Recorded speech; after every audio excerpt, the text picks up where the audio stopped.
Hi there, my name is Kronenberg and welcome to my channel. This is a film review of Synecdoche, New York. It's a drama, came out in 2008, it's a 15. Amazon has it down as a 1 hour 58 minutes and IMDb is 2 hours and 4, so I'm not sure where they are a few minutes ago. Amazon is 4.3 out of 5, IMDb is 7.5 out of 10. With the Amazon synopsis. Caden Cotard has been given a grant to produce his next theatre project. Soon after, his wife and child leave for Berlin, and he begins a flirtation with a box office clerk, Hazel. As his theatre project develops over several years, the endless rehearsals begin to reflect Cotard's sense of his own existence, and the film's narrative fragments and coalesces around a multitude of different topics. So the director is Charlie Kaufman, who directed How and Why. Producers, well, there's 7 of them, and the ones with producers are Charlie Kaufman again, produced I'm Thinking of Ending Things. Anthony Bregman, who produced Eternal Sunshine of the Spotless Mind. Spike Jonze, Jonze, who produced Her. And Sidney Kimmel, Kimmel, who produced The Kite Runner. Music was by John Bryan, Brion, who did music for Step Brothers. The cast, we have Philip Seymour Hoffman, who was Caden Cotard, who was in The Master. Catherine Keener, who was Adele Lack, who was in The 40-Year-Old Virgin. Samantha Morton, who was Hazel, was in America. In America. And Michelle Williams, who was Claire Keane, who was in Blue Valentine.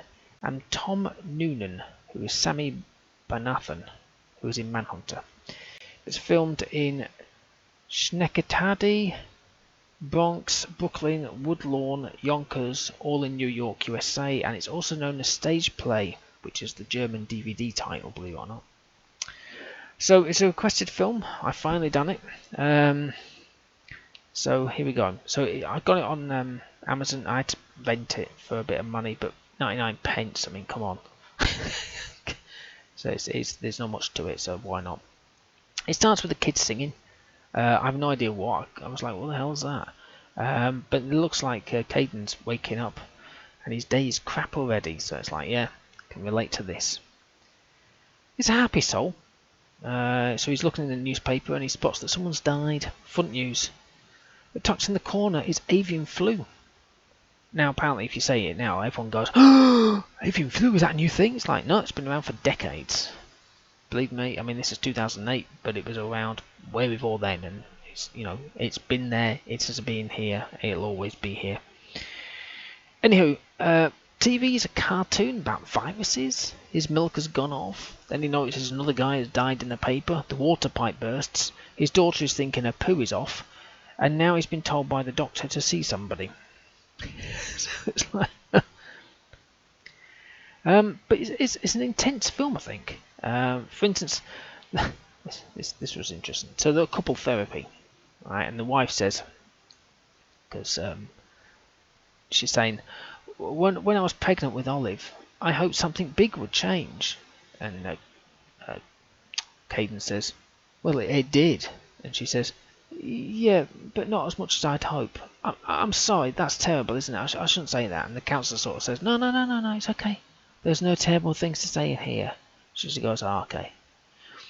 Well, I fantasized about Caden dying, able to start again guilt-free. I know, that's bad, that's terrible, isn't it? Counsellor turns around to Caden and says, does that feel terrible, Caden? And he goes, yeah. She goes, oh, okay, good. It's just like, yeah. Before it was just like, you can't say anything bad, and now it's like, yeah, that's bad. Obviously, I don't read synopsises before I watch these films, as many people know. So I didn't know that he was going to do a flirtation with Hazel. But I was like, I'm a bit blind, but I'm swearing the woman on receptions kind of likes Caden a lot. She knows he's married at this point, but he's still kind of quite flirty. But again, his home life ain't rosy. His wife is stoned. He's missed the opening night. Well, not him, but she has, which is kind of a bit crap. Now, it's weird. The receptionist is looking at this house for sale, right? Hazel. And there's a fire in the house, and there's smoke everywhere. I thought it was. I'm not sure if it was a dream. It's literally weird. She's walking through. The entire house is covered in smoke. In the corner of the room, not a fire as in you put wood on it, but there's like a tap or something with fire just bellowing out of it, like like an oil leak or something in Iraq and stuff. And then the person walking around says, "Oh, my son's in the basement. Is that okay?" I was like, "What the hell?" So his wife went to Berlin with the daughter. He thought it was a week. It turned out it was a year. He's not having a good time. And apparently the house wasn't a dream because she and Caden are there. Fire is still raging in the corner. Smoke is literally everywhere. It's so weird.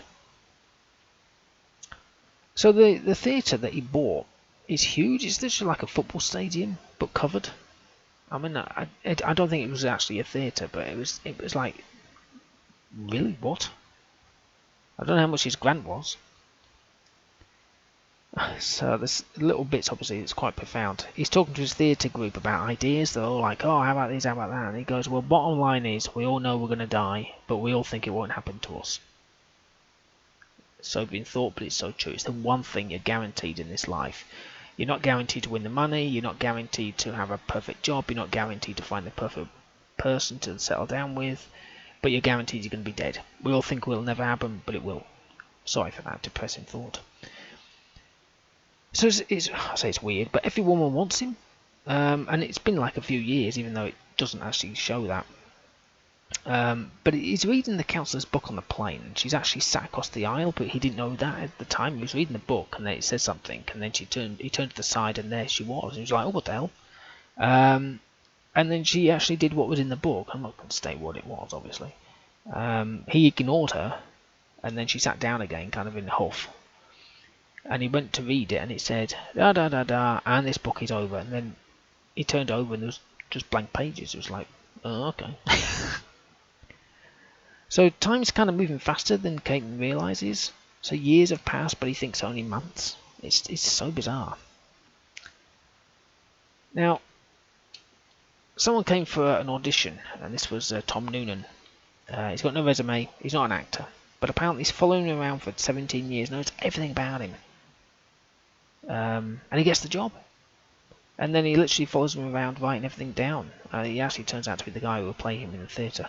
But it was just like, if I was interviewing somebody and somebody turned up to me and said, oh, I've been following you around for 17 years, I know everything about you, I'd be like, bloody hell, get the bloody police, quit, there's a creep here. But no, he gives him a job. It's very good. I can't explain what I'm seeing with the actors, the location, the weird bits that kind of flip and flop around, because it'll ruin the film for anyone who's not seen it. Don't read Wikipedia, because obviously with everything in Wikipedia, the plot isn't the plot. It's the middle, the beginning, the middle, and the end. It's Wikipedia's so wrong for that. IMDb only. I like the effects of the main actors though that are aging. It's quite subtle. You know, not like a case of like, oh, it's obvious they've just plastered that on. There's a funeral scene with his vicars having this long speech. It was actually amazing. I had to watch it a couple of times because I thought that was really, really good. It was actually, I felt like what most vicars wanted to say at the time. You need to hear it if you see the film. Obviously, you'll be seeing it, but it's literally, obviously they can't say that because everyone's grieving around them. But I'm pretty sure that some vicars think, you know what, I've had enough of this. My 10th funeral of the day.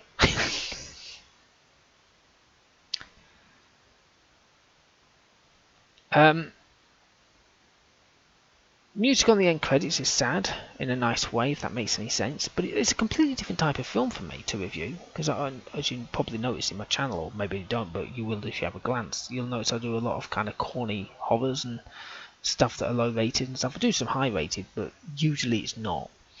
Once you get past the stuff at the start, and he's looking for this theatre, it kind of moves up a few notches.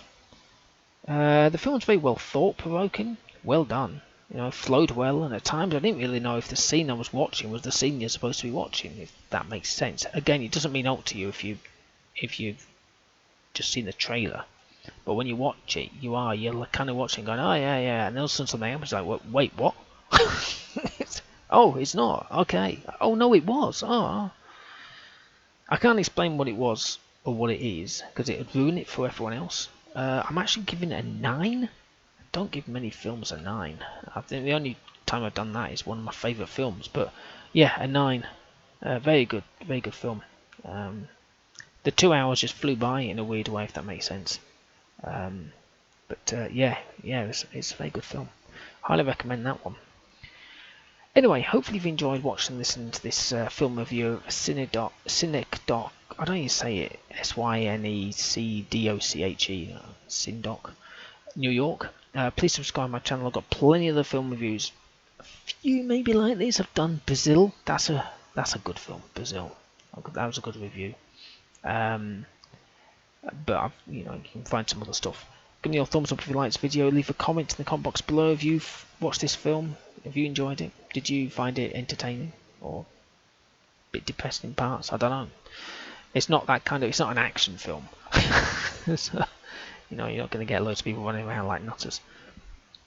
Okay, well, thank you for watching and goodbye.